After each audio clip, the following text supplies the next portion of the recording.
ഒന്നും പറയില്ല, ജീവിച്ച് പുള്ളി.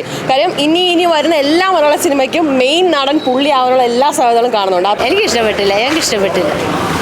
നല്ല ചിരിക്കാനുണ്ടായിരുന്നു. ചിലതൊക്കെ കൊള്ളായിരുന്നു, ചിലതൊന്നും അത്ര അങ്ങോട്ട് സെറ്റായില്ല. അംബാനി നമുക്ക് നൽകി ജിത്തു മാധവൻ കഥ എഴുതി ശ്രീജിത്ത് ബാബു സംവിധാനം ചെയ്യുന്ന പൈങ്കിളിയിലെ വിശേഷങ്ങളിലേക്കാണ്.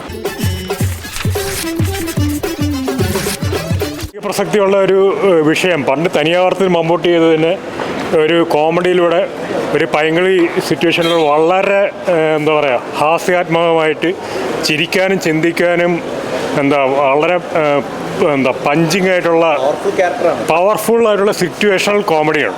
ഉഗ്രം പടമാണ്. ഫാമിലിയായിട്ട് കാണാൻ പറ്റും. നല്ല പെർഫോമൻസ് ആണ്. ഈ ഒരു ജോണിലുള്ള എല്ലാം കാണുന്നുണ്ട്. പുള്ളിക്കാരുടെ എല്ലാം നല്ല അഭിനയമാണ്. എനിക്ക് ഇഷ്ടപ്പെട്ടില്ല. ഭയങ്കര ബോറായിട്ട് എടുത്തേക്കുന്നത്. ഇതിന് നന്നായിട്ട് എടുക്കാമായിരുന്നു. സ്റ്റോറി പോരാ. ചിലതൊക്കെ കൊള്ളായിരുന്നു, ചിലതൊന്നും അത്ര അങ്ങോട്ട് സെറ്റായില്ല.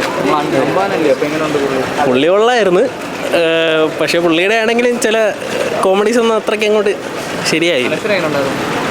അനശ്വര കുഴപ്പമില്ല, അല്ലാണ്ട് ഒരു ആവറേജ് എക്സ്പീരിയൻസ് ഉണ്ടായിരുന്നു. നല്ല ചിരിക്കാനുണ്ടായിരുന്നു. അമ്മ പൊളിച്ചു.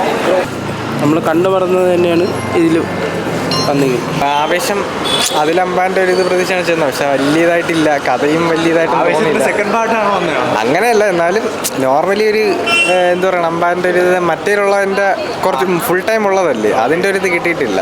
എന്നാലും നോർമലി ഓക്കെയാണ്.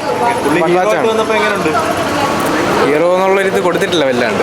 ചെറിയൊരു കോമഡി ആ പടം അത്ര തന്നെ. ലവ് സ്റ്റോറി വലിയ ഇതായിട്ടൊന്നുമില്ല. ലവ് സ്റ്റോറി എന്ന് പറയുമ്പോൾ മറ്റേ ഷോർട്ട് ഫിലിമിലൊക്കെ കണ്ടിട്ടില്ലേ, ജസ്റ്റ് ആ ഒരു ഇതേ ഉള്ളൂ.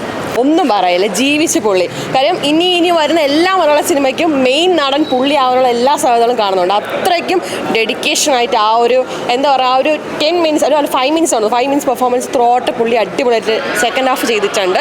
അടിപൊളി ഇവിടെ മസ്റ്റ് വാച്ച് ആണ്. ഒന്നും പറയാനില്ല. കാരണം എല്ലാവരും ഒരുപോലെ തന്നെ പെർഫോമൻസ് കൊടുത്തിട്ടുണ്ട്.